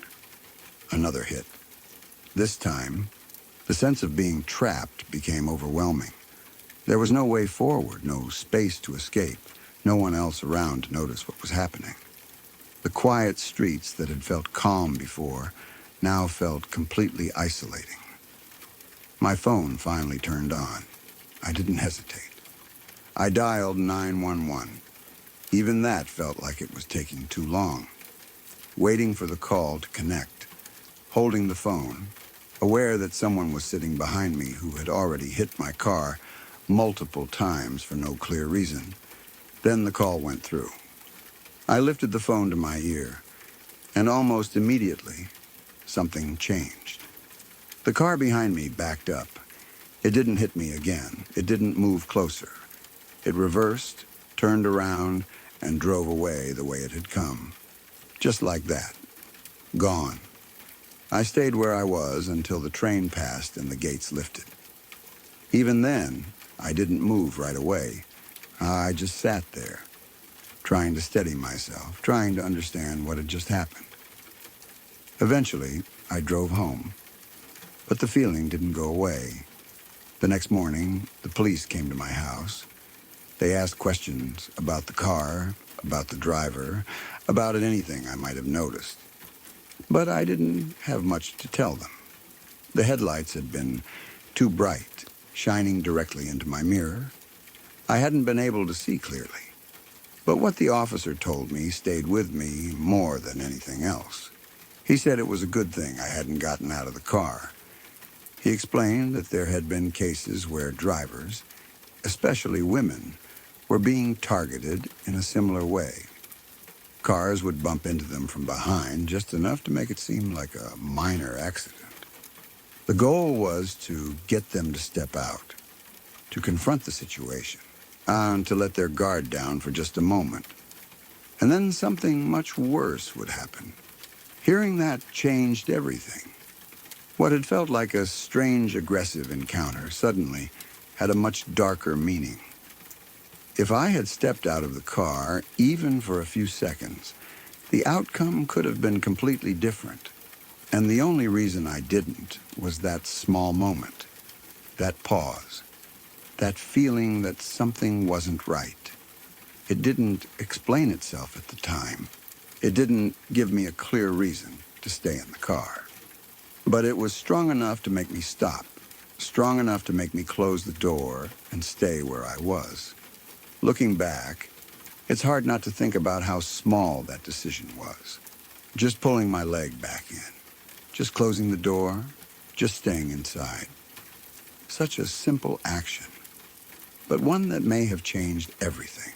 Sometimes, it isn't about having all the answers in the moment. Sometimes it's just about listening to that quiet warning, even when you don't fully understand it. Because sometimes that's the only thing standing between a normal night and something you can't come back from.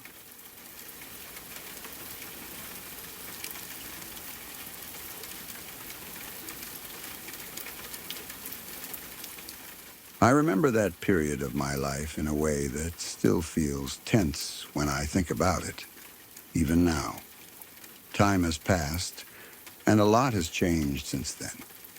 But those memories haven't faded in the way you might expect. They don't sit at the front of my mind all the time, but when they come back, they bring the same feeling with them. It's strange how something that once felt like part of your normal routine as a child can later stand out as something much heavier when you look at it with a clearer understanding. At the time, I was somewhere between 8 and 11 years old. That age is supposed to be simple. You're still young enough to believe that your home is the safest place in the world, a place where nothing truly bad can reach you. For most kids, that feeling comes naturally. It's something you don't even question. But for me, during those years, that sense of safety wasn't always there. It had to do with my sister. Back then, I didn't understand what she was going through. I didn't have the words to explain it, and I didn't know how to make sense of it. All I knew was that sometimes, without warning, something would change in her. It didn't happen slowly. There wasn't a build-up that I could recognize. It was more like a switch being flipped. instant and complete. One moment, everything would feel normal, and the next, it wouldn't. When those moments came, the atmosphere in the house would shift in a way that was impossible to ignore. Even before anything actually happened, there was a feeling that something wasn't right. It's hard to explain, but it was like a kind of awareness that settled in, telling me to be careful, to pay attention, to be ready. There were times when she would chase me with knives. Even now, writing that feels unreal. It doesn't sound like something that belongs in an ordinary childhood memory. But at the time, it was something I experienced more than once. It created this constant sense of tension, like I always had to know where she was, what she was doing, and what kind of mood she might be in. What made it harder to deal with was how small the triggers could be. Back in the 90s, before cell phones became common, the house phone was something everyone shared. When it rang, it often turned into a race between siblings to see who could answer it first. It was a normal, harmless thing, something people didn't think twice about. But in our house, even something that simple could turn into something else. I remember one time when the phone rang, and I got to it before she did. That was all it took. There wasn't an argument leading up to it, no long buildup of tension. Just that one small moment. And suddenly, she was angry. Not just mildly upset, but something much stronger. It was immediate, intense, and it changed everything about the situation in an instant. I could feel it before anything even happened. That same sense that something wasn't right, even if I couldn't explain why. Then it escalated. Moments like that would turn into situations I had to escape from. I remember running, trying to put distance between us, trying to find somewhere safe, all because of something as small as answering the phone. There was another time that stayed with me just as clearly. She was already on the phone talking to a friend. I picked up another receiver, the way people used to do back then. It wasn't meant to cause any problem. It was just something kids did without thinking too much about it. After a moment, I hung up.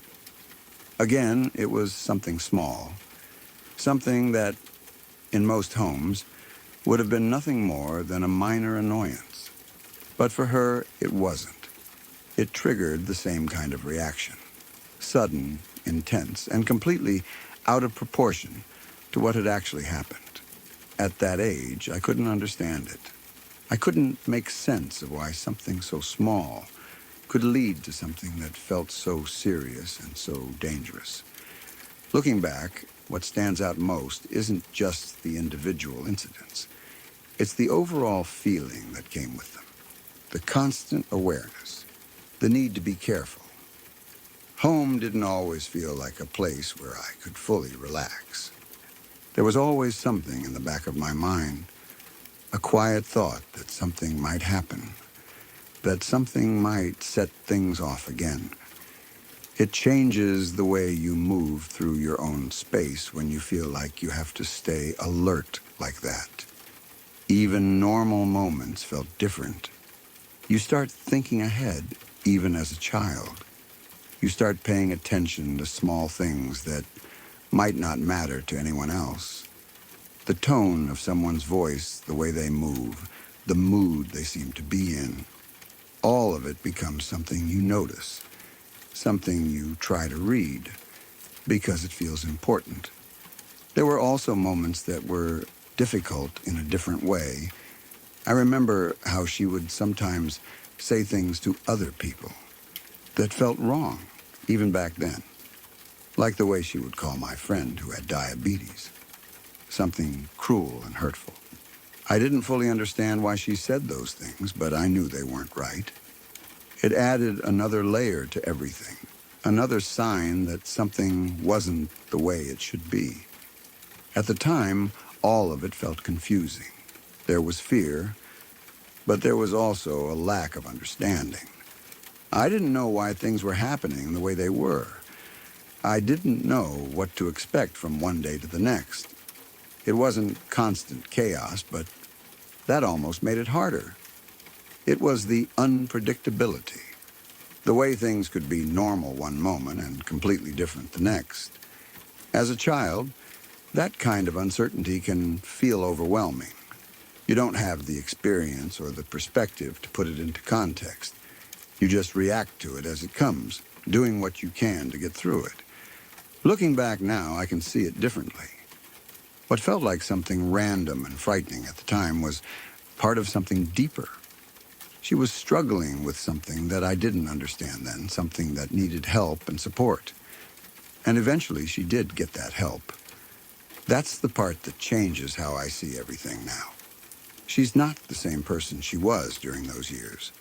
She's stable now, in a way that she wasn't back then. The unpredictability, the intensity, all of that has changed. The person she is today feels completely different from the version of her that I remember from that time. And that makes everything more complicated in a different way. Because those memories are still there. Even though things are better now, even though she's changed, those earlier experiences don't just disappear.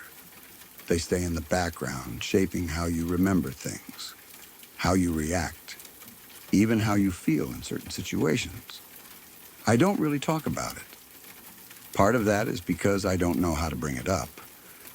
Another part is that I don't want to reopen something that has already been worked through. There's also a quiet hesitation that comes from remembering what those years were like. Even if things are different now, those memories still carry weight. But at the same time, they don't define everything. What stands out most now is the idea of change. How someone who once felt unpredictable and frightening can become stable and grounded. How situations that felt impossible at the time can shift over the years into something more manageable, something that can be understood in a different way. Still, those earlier experiences don't fully fade. They stay with you, not always in an obvious way, but in small, subtle ways that shape how you see things. The way you respond to tension, the way you notice certain details, the way you understand what it means to feel safe.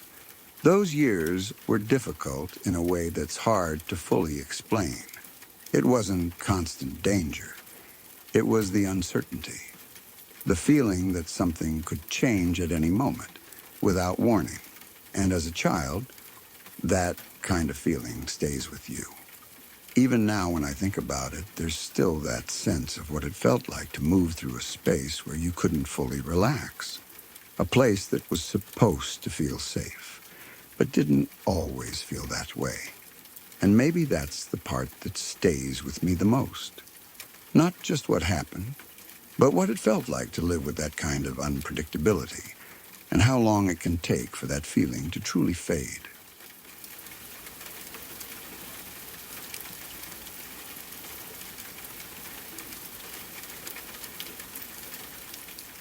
I remember that night in a way that still feels sharp and heavy, even after all these years.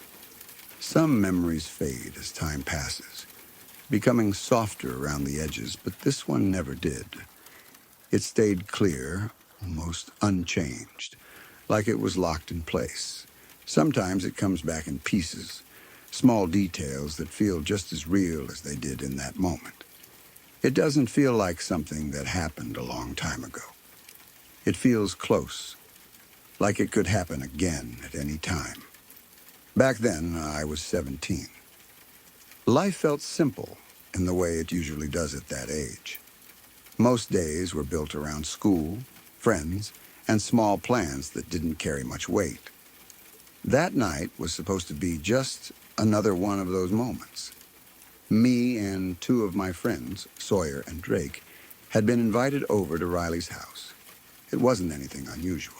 We had all spent time together before. There was nothing about it that felt risky or different. It was just another plan. Another night that was supposed to be easy and familiar.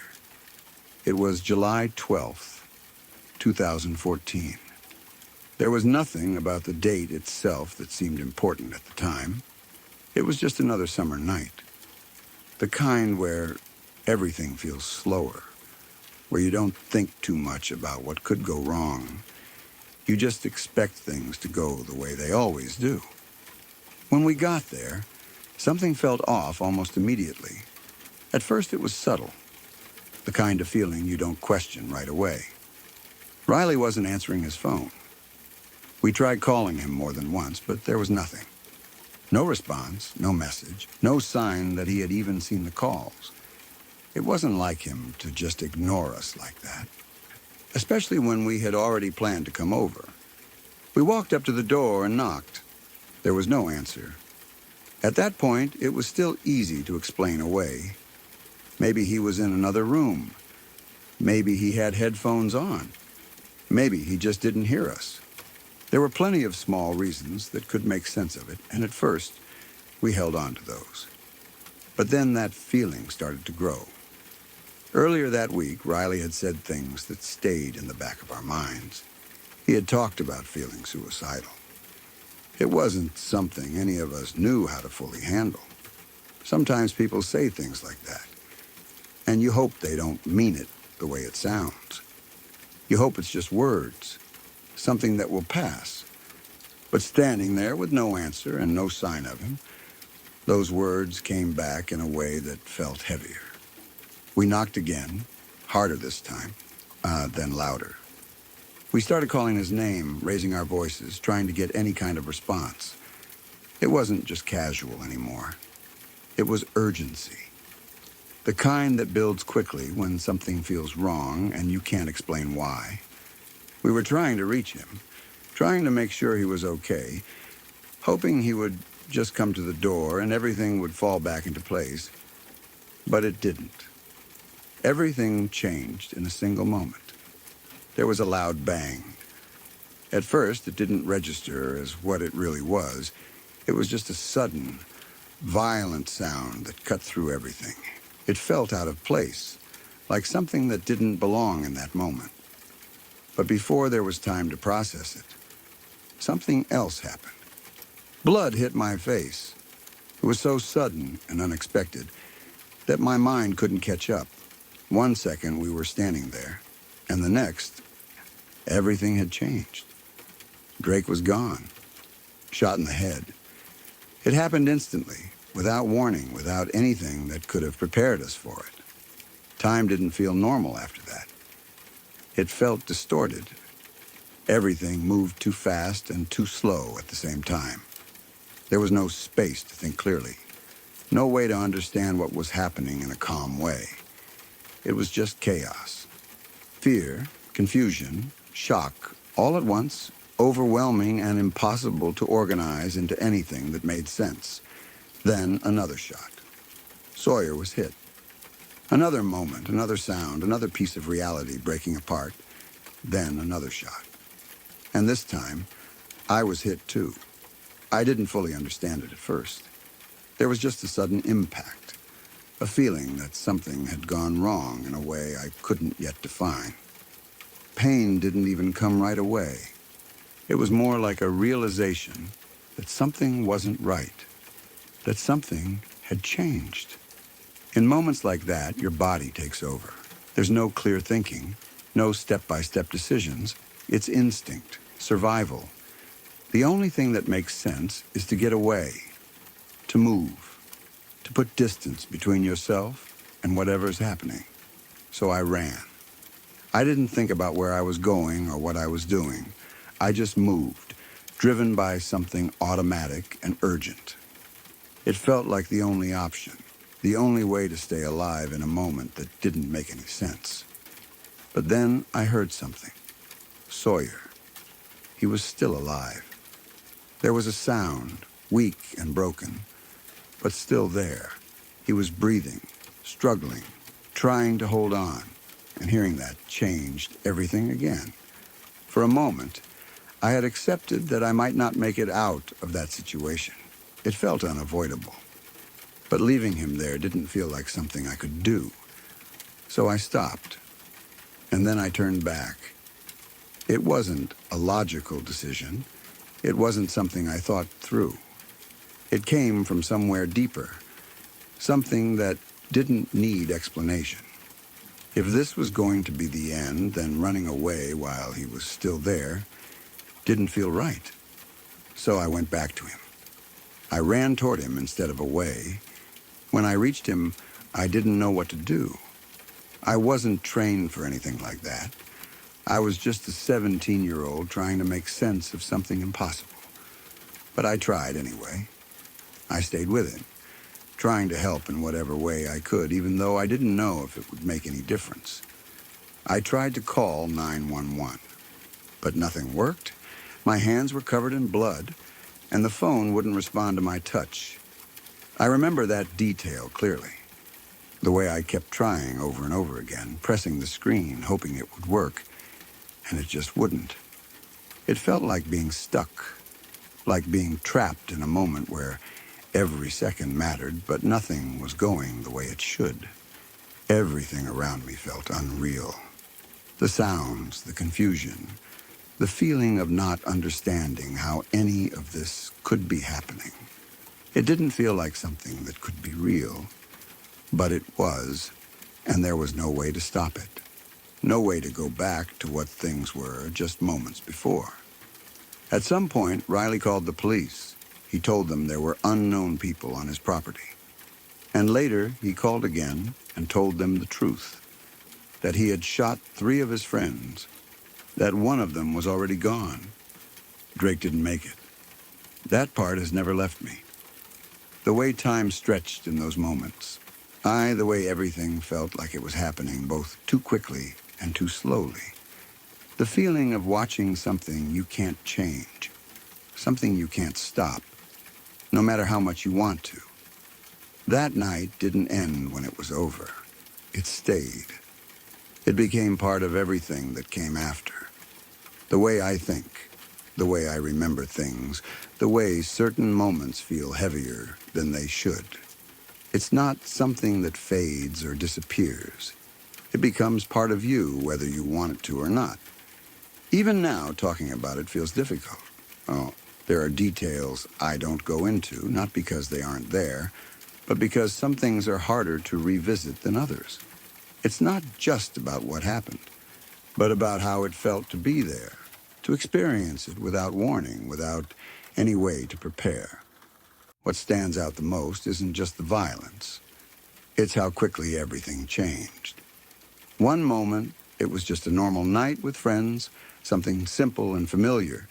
And the next, it became something that would stay with me for the rest of my life.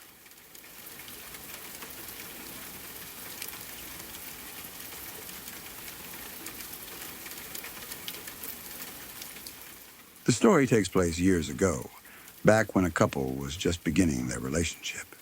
They were both still in their late teens, at that stage where everything feels new and exciting, where even something as simple as going somewhere unfamiliar together can feel like an adventure. It was one of their early dates, the kind that sticks in your memory later, not because it seemed important at the time, but because of what you learn afterward. They had decided to go out to a nature trail in the mountains. It wasn't a typical place for a date, especially not at that hour, but that was part of the appeal. It was quiet, away from everything, a place where they could just walk and talk without distractions. The boy knew the area better. He had been there before, or at least he was familiar enough with it to feel comfortable suggesting it. The girl hadn't been there before. She was hesitant about the idea from the beginning. Not strongly enough to refuse, but enough that it stayed in the back of her mind. There's something about unfamiliar places at night that naturally puts people on edge, even if they can't explain why. It's not always fear. Sometimes it's just a feeling that you don't fully understand. Still, she agreed. It was late when they went, around midnight, the kind of time when everything feels quieter, more still. The world outside seems different when most people are asleep, when there are fewer sounds, fewer signs of life. It can feel peaceful. but it can also feel isolating in a way that's hard to ignore. That night, there was a full moon. It gave just enough light to see the path ahead, casting a soft glow over everything. The trees, the ground, the shape of the trail, it was all visible, but not clearly. Just enough to move forward without feeling completely lost. At first, everything felt normal. They walked side by side, talking quietly, the way people do when they're getting to know each other. There was nothing to suggest that anything was wrong. No sudden noises, no clear signs of danger. Just the usual sounds of the night, the kind that blend into the background after a while. But then the path changed. Ahead of them, the trees grew closer together, forming what felt like a tunnel. The branches stretched over the trail, blocking out much of the moonlight. What had been dim before became darker. The kind of darkness where shapes start to lose their clarity. They slowed down slightly as they approached it. The girl felt it first. That small, uneasy feeling that something wasn't quite right. It wasn't strong enough to turn around immediately, but it was there. A quiet sense of discomfort that didn't have a clear reason. The boy felt it too, though he hadn't expected to. Even though he knew the area better, even though he had been confident before, something about that stretch of the trail felt different. It wasn't something he could explain, just a shift in the atmosphere, a sense that the place didn't feel the same as it had before. Still, they kept walking. They entered the darker part of the trail, moving more carefully now. The ground wasn't as easy to see, and they had to pay more attention to where they stepped. The conversation faded a little, replaced by a kind of quiet focus on getting through that section. And then it happened. The boy's foot hit something. It wasn't like stepping on a rock or a branch. It was heavier than that. Softer, too, but not in a way that made sense. It didn't shift easily under his foot. It felt solid, but not hard. Something that shouldn't have been there in the middle of the path. He stopped immediately. For a second, neither of them moved.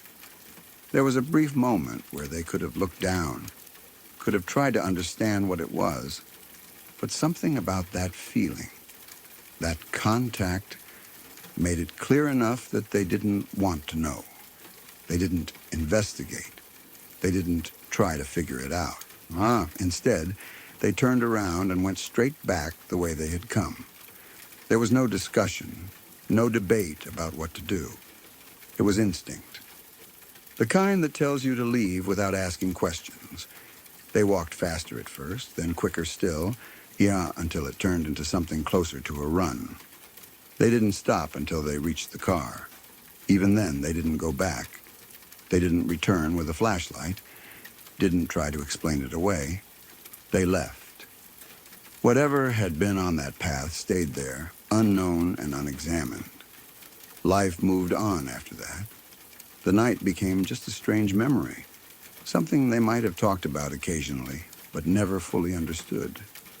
Over time, it probably felt less important, just one odd moment among many others. They continued their relationship, eventually getting married, building a life together, having a child. Years passed. The memory of that night stayed somewhere in the background, but without context, it didn't carry the weight it would later gain. Then one day, something changed. There was a news special on television. As it was about a man who had recently been caught, someone whose name had become widely known for the things he had done. The kind of person people talked about with a mixture of fear and disbelief. Ted Bundy. He was being interviewed. During that interview, he was asked a question. Out of all the times he had committed his crimes, when had he come closest to being caught? And it's the kind of question that might seem simple, but the answer stayed with people. He described a specific moment. He said that one night, around midnight, he had been on a mountain trail. He had just killed someone. He didn't go into unnecessary detail, but the meaning was clear. Afterward, he heard something that made him react quickly. Footsteps. Someone was approaching, so he hid. He left the body where it was and moved into the bushes nearby, staying out of sight. He waited, watching, staying completely still. Then he saw them. A couple walking down the trail. They came closer, moving along the same path. And at one point, they walked directly into the body lying there in the darkness. He watched as they reacted. And then, without stopping, without looking down, without trying to understand what they had just touched, they turned around and left. They didn't investigate. They didn't stay. They just went. As the story was being told, something clicked. The timing, the place, the details. It matched. That strange night from years ago, the one that had never made sense, suddenly did. What they had felt in that moment, what the boy had stepped on, what had made them leave so quickly without question, it all came together in a way that was impossible to ignore. And they hadn't just stumbled over something random. They had walked into something far worse. And even more unsettling than that was the realization that they hadn't been alone.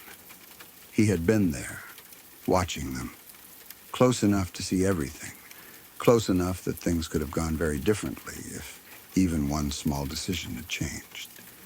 It's hard to imagine what that realization must have felt like. To take a memory that once seemed strange but harmless, and suddenly understand what it really was. To know that you had been that close to something dangerous, something that had already done something terrible, and that you had no idea at the time. And maybe the most unsettling part is how easily it could have gone another way. If they had stopped, if they had looked down, if they had stayed even a moment longer. But they didn't. They left. And because of that, they never became more than witnesses to something they didn't even realize they had seen. It's one of those stories that stays with you, not because of what happened, but because of how close it came to becoming something even worse.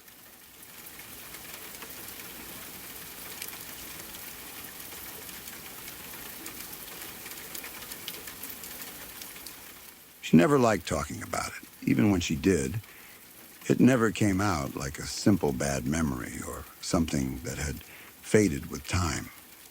It always carried a weight that felt heavier than it should, like the experience had settled somewhere deep inside her and never really left.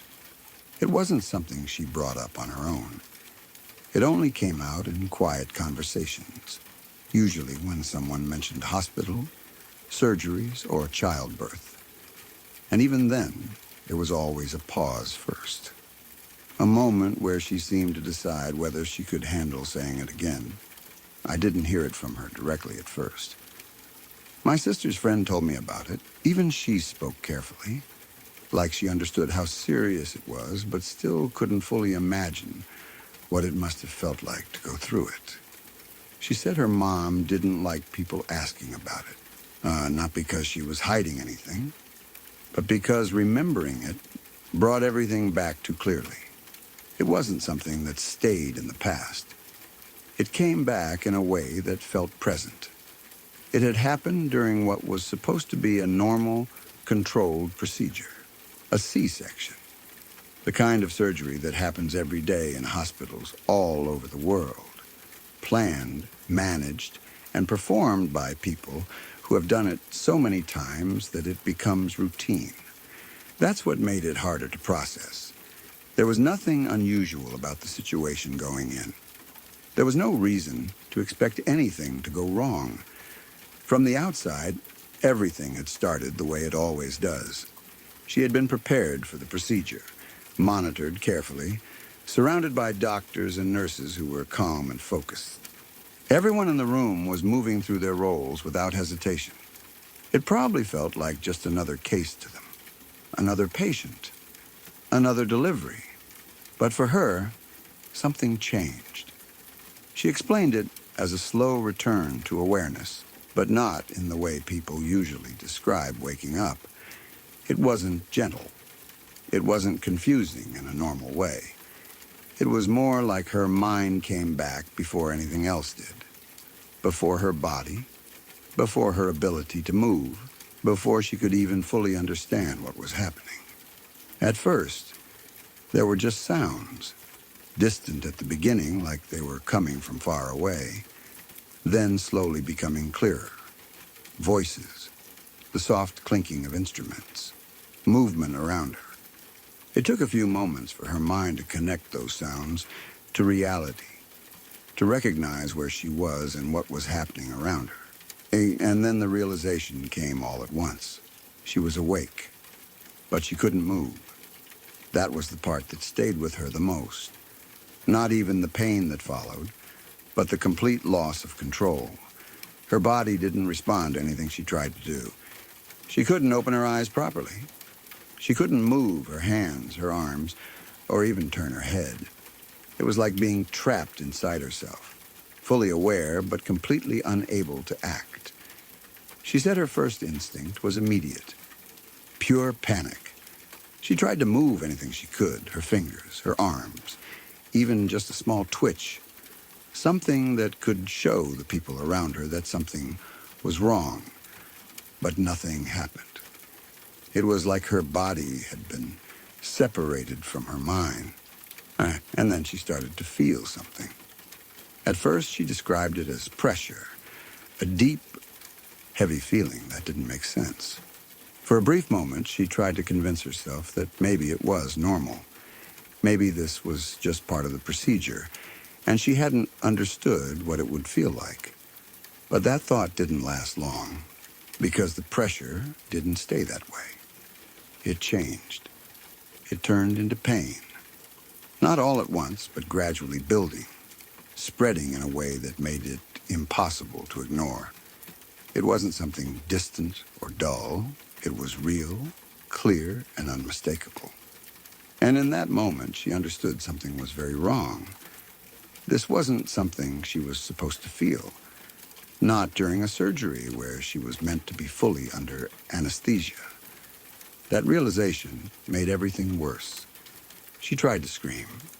She said that became the only thing her mind could focus on. If she could just make a sound, any sound at all, someone would notice, someone would stop, someone would realize that she was awake. But even that wasn't simple. Her throat wouldn't respond the way she wanted it to.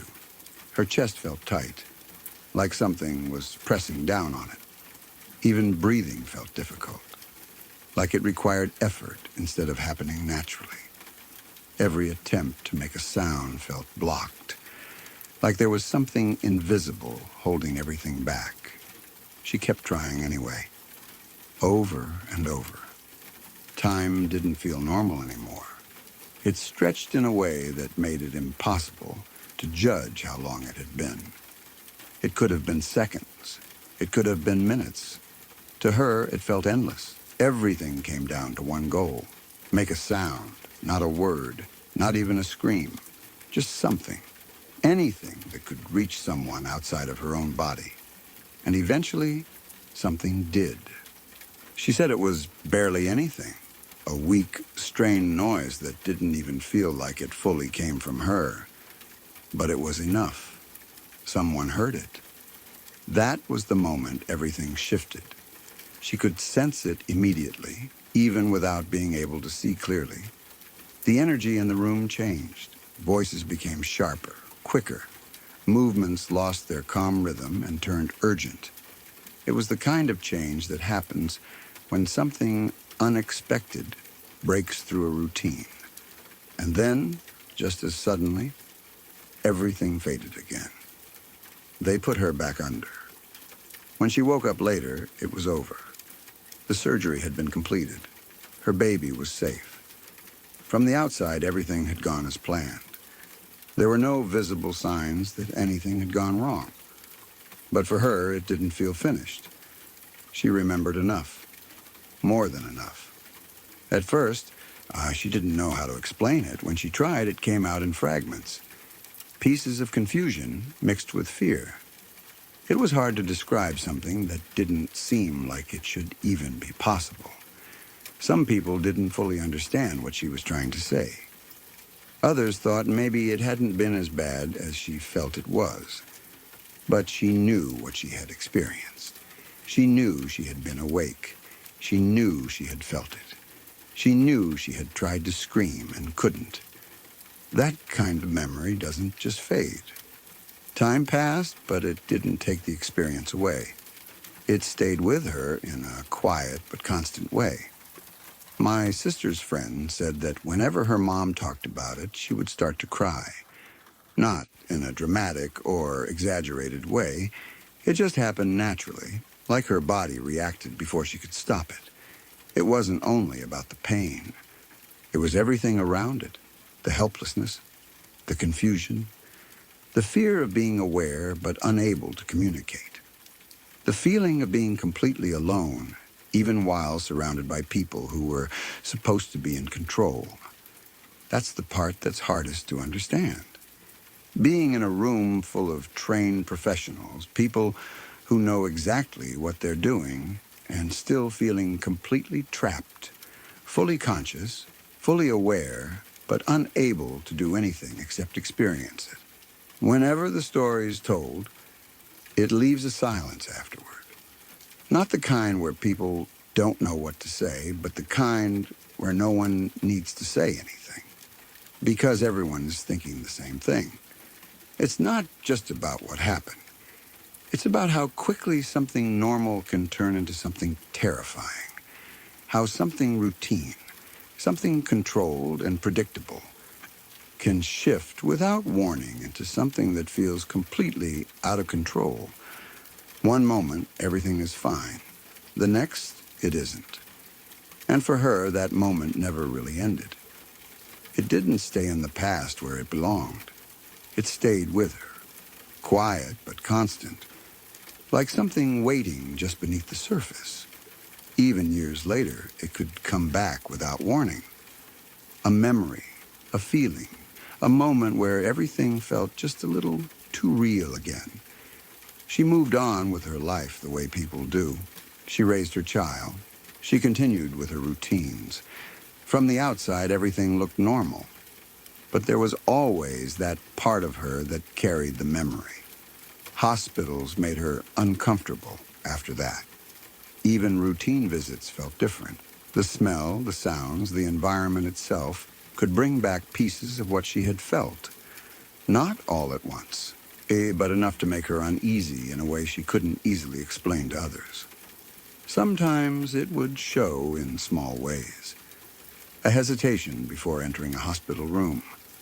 A quiet tension during medical conversations. A need to know every detail about any procedure, no matter how minor it seemed. It wasn't fear in an obvious way. It was something deeper, something shaped by what she had gone through. There were nights when it came back more clearly, not always as a full memory, but as a feeling. That same helplessness, that same sense of being trapped. Even if she couldn't fully see it again, she could feel it, and that was enough. She didn't talk about those moments often. Most of the time, she kept it to herself. It was easier that way, easier than trying to explain something that most people couldn't truly understand unless they had experienced it themselves. But every now and then, when the topic came up and the silence stretched just long enough, she would share it again. Not because she wanted to, but because some experiences don't stay buried forever. And when she did, it always left the same feeling behind. A quiet, heavy understanding that something like that isn't supposed to happen. And yet somehow it did.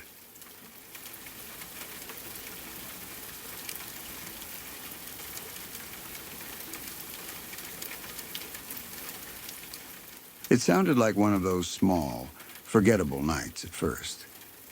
The kind of night that doesn't seem important while it's happening, just a casual evening that blends in with dozens of others. But later, when everything came to light, it became something else entirely. Something that stayed with them in a way they didn't expect. My cousin's boyfriend and his brother are identical twins. The kind of twins who have grown up sharing everything without really thinking about it. Same friends, same habits, same way of talking and reacting to things. They had gone back to their hometown for the weekend to visit their parents, something they did every now and then when life got busy and they hadn't been back in a while. That weekend felt normal from the start. Familiar. The same streets they had grown up around. Those the same small places they used to go when they were younger. Being back there always carried a certain feeling, like stepping into an older version of their lives that hadn't fully disappeared. On one of the nights, they decided to go out for a few drinks. Nothing unusual. Just the two of them heading out together, like they had done so many times before. They didn't have any big plans. Just a few drinks. Maybe run into some people they knew, maybe not. It was the kind of night that could go either way. The first place they went to was already busy when they arrived. Music playing, people talking over each other, the usual noise that fills a place like that. They found a spot, ordered drinks, and settled into the rhythm of the night. At that point, there was nothing that stood out. Nothing that would have made them think the night would be remembered for anything unusual. At some point, they noticed a guy sitting nearby, alone. It wasn't strange exactly. People go out alone all the time. But there was something about the way he was sitting there, just watching everything, that made them more aware of him. Not in a suspicious way, just noticeable. Eventually, they ended up talking to him. It started casually, like most conversations in places like that do. A comment about something small. Maybe the music or the crowd. Something simple that turned into a short exchange and then into a longer conversation without anyone really deciding to make it happen. He seemed normal. That's the part that stuck with them later. There was nothing about him that raised any kind of concern. He spoke clearly. Didn't seem overly drunk. Didn't act aggressive or strange. If anything, he came across as someone who just didn't want to spend the night alone. He told them he had recently gotten out of a relationship, not in a dramatic way. He didn't go into a lot of detail, didn't complain or say anything extreme. Just mentioned it in passing, like it was the reason he was out on his own. He said he was trying to enjoy being single again, to get out of the house, clear his head. It sounded normal, the kind of thing people say all the time. So they didn't think much of it. They kept talking, ordered more drinks. The night moved forward the way nights like that usually do, 1 hour blending into the next without much thought. At some point, they all decided to go to another place.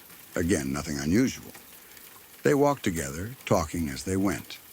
The streets were still active, people moving between places. The usual energy of a town on a weekend night. If anything, it felt like a good night. Relaxed. Easy. At the next place, things continued the same way. More drinks, more conversation. The guy stayed with them, fitting into the night like he had been part of it from the beginning. There was nothing about him that felt out of place. Looking back, that's what made it so difficult to process, because there was no moment where things felt wrong. No sign that something was off. He laughed at the right times, responded normally, talked about simple things. Nothing he said stood out as strange or concerning. If someone had asked them to describe him at that moment, they would have said he seemed like anyone else. At some point, the night came to an end. They went their separate ways without much thought. No dramatic goodbye. No sense that anything about the night was different from any other time they had gone out. Just a normal ending to a normal evening. And that should have been it. Something to forget about within a few days. But it wasn't. A couple of days later, everything changed. They saw his face again. Not in person. On the news. At first, it didn't fully register. It was one of those moments where something feels familiar, but your mind doesn't immediately connect the pieces. They recognized him, but it didn't make sense why. And then it did. It was the same man, the one they had spent hours talking to, the one they had gone from place to place with, shared drinks with, laughed with, the same man. But now he was being talked about in a completely different way. He had murdered his girlfriend. That same night, the night they had been out with him. The timeline didn't leave much room for confusion. It wasn't something that had happened before or after. It had happened that evening. And then, sometime after that, he had gone out. He had been sitting there with them, talking, drinking, acting like nothing had happened. That realization hit in a way that didn't feel immediate, but heavy. It wasn't loud or dramatic. It was quiet. The kind of quiet that comes when something doesn't make sense. When your mind is trying to process something that doesn't fit with what you experienced. They started replaying the night in their heads. Every conversation, every moment. Looking for something they might have missed. A sign, a change in behavior. Anything that might explain how someone could do something like that and then sit in a bar, not talking casually to strangers. But there was nothing. That's what made it worse. There was nothing unusual about him. Nothing that would have made them step back or feel uneasy. Nothing that would have made them think he had just done something violent, something irreversible. He had seemed calm, normal. That's the part that stayed with them, because it forced a question that didn't have a comfortable answer. How can someone do something like that and then act like nothing happened? It changed the way they thought about people, even if they didn't say it out loud. Before that, it's easy to believe that extreme actions come with visible signs, that something that's serious would show in the way a person behaves, the way they speak, the way they carry themselves. But that night proved something different. Sometimes there are no signs. Sometimes a person can stand right in front of you, talk to you, laugh with you, and you would never know what they've done. The memory didn't stay sharp in the same way over time, but it didn't fade either. It settled. Every now and then, it would come back. Usually in quiet moments when something reminded them of it. A news story, a conversation about crime, even just the mention of that town and that weekend. And when it did, it brought the same feeling. Not fear, exactly.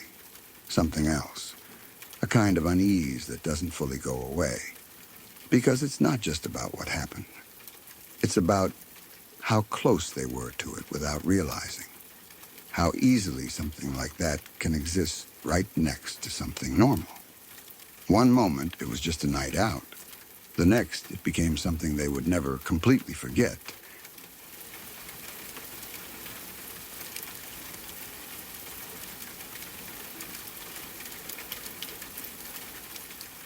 Look, if you're still watching, you already know what this channel is. No jump scares, no fake drama, just real stories about real people who survived things most of us can't even imagine. And that's scarier than any movie could ever be. If you want more of this raw, unfiltered truth, told the way it deserves to be told, subscribe to Lacuna Noir. We're not here to waste your time. We're here to tell the stories that actually matter. Thanks for listening. Now go get some sleep, if you can.